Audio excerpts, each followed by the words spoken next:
Let's talk about friendships that change in your 20s and how you know it's time to move on. I get a lot of like agony aunt questions, and I don't know why. I'm a big sister. A lot of people come to me for advice. I'm not great at taking my own advice, but I would say I am pretty good at giving it. Toot, toot, toot.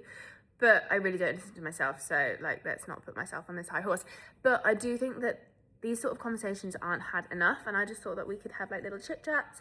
I've just come back from having a pregnancy appointment. I'm having a cup of tea, and I thought let's have a little chat because it's been on my mind, and I've got a few things on my mind at the minute because I'm going through some really weird stuff going on in my life. Really weird stuff that I don't know if I'm ready to talk about, but I just thought I want to make this TikTok channel a little bit more chatty, a little bit more you guys get to know me, you know? So, why do female friendships change in your 20s? Like, why do you drift off? Why do you come back? And I think a big thing is some naturally drift. The right friends stay and check in. And those that aren't maybe meant for you anymore, the space just grows. Everyone grows, and what might be important to you right now may not be important to someone else. You might stop bonding over conversations that you sort of had at school. And if you've never really had a strong friendship with someone, like if you were just friends with someone because they were in the same friendship group, you might not be close friends with them anymore.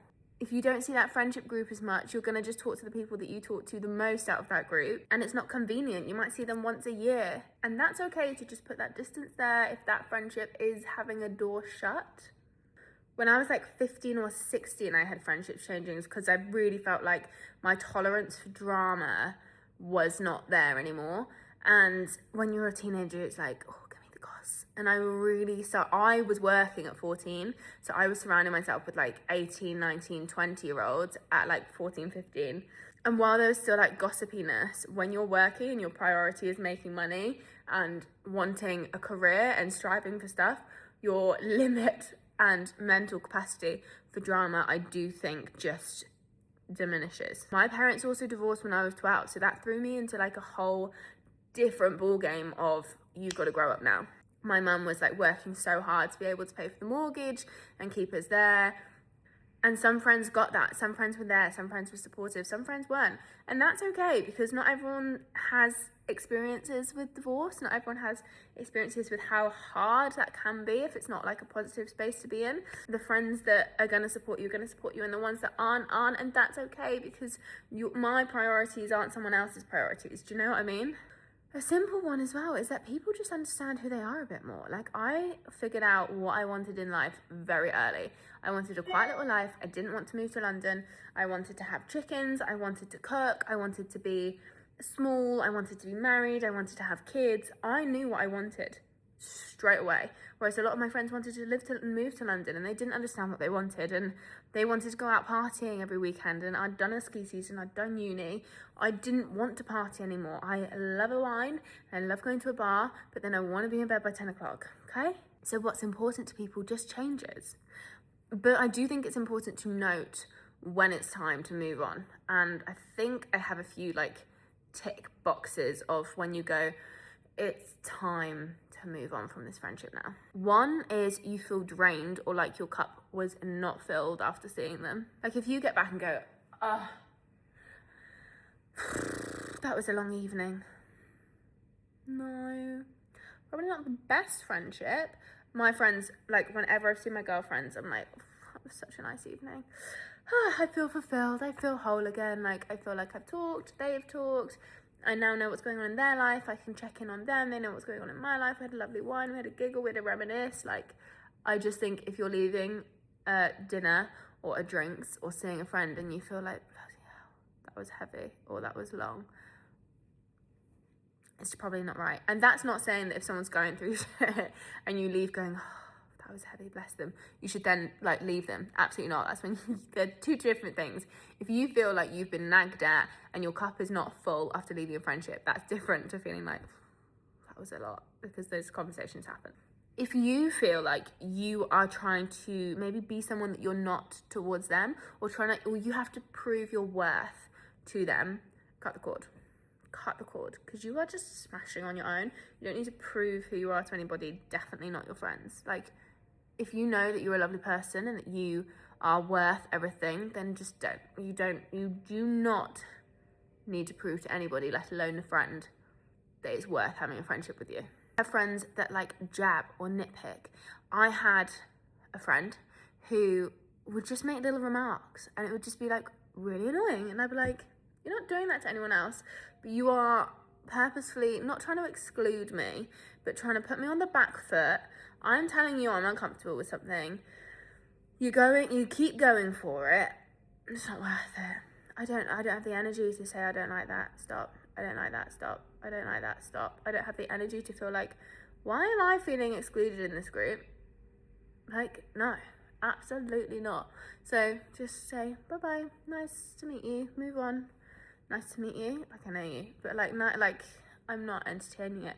If you want to jab at someone else. Don't tear me down to make yourself feel better. I don't need that friendship in my life, nor do I want it or have one like that in my friendships. If you're the one constantly reaching out. Now, people go through depression, people go through stuff, people go through like really, really rubbish things in their life where they do not go on their phone for 3-6 months.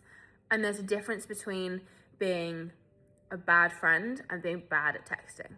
Because otherwise, I think most people in their 20s with a career, with family, with life going on, are probably bad friends if we're going to value it on if you're good at responding to a WhatsApp message or not.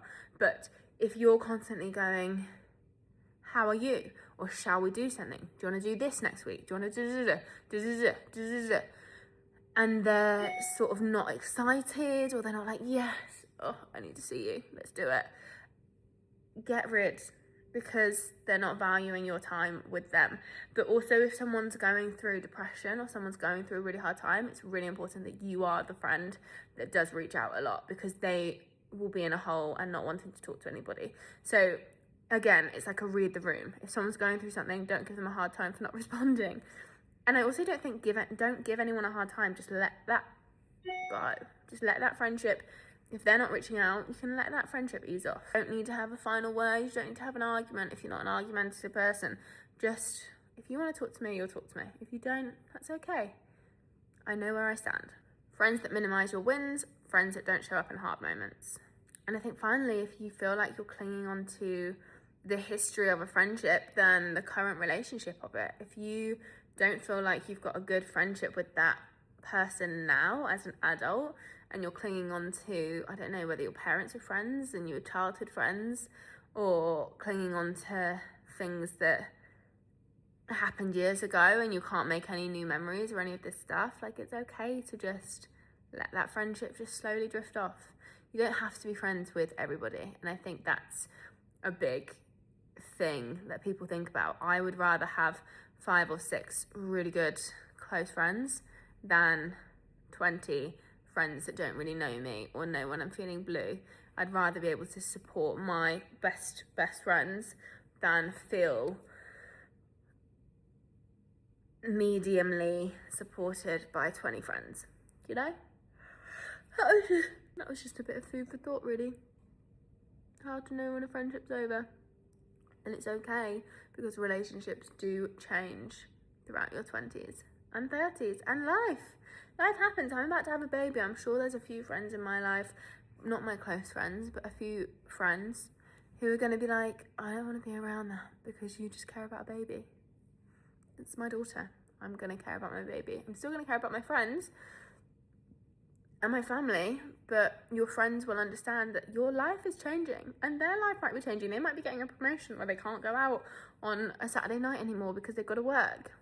Work around it. Go for Sunday brunch. Like, you have to work around good friends. You figure out a way to work around life changes. And I think if anyone's making that hard for you, it ain't for you.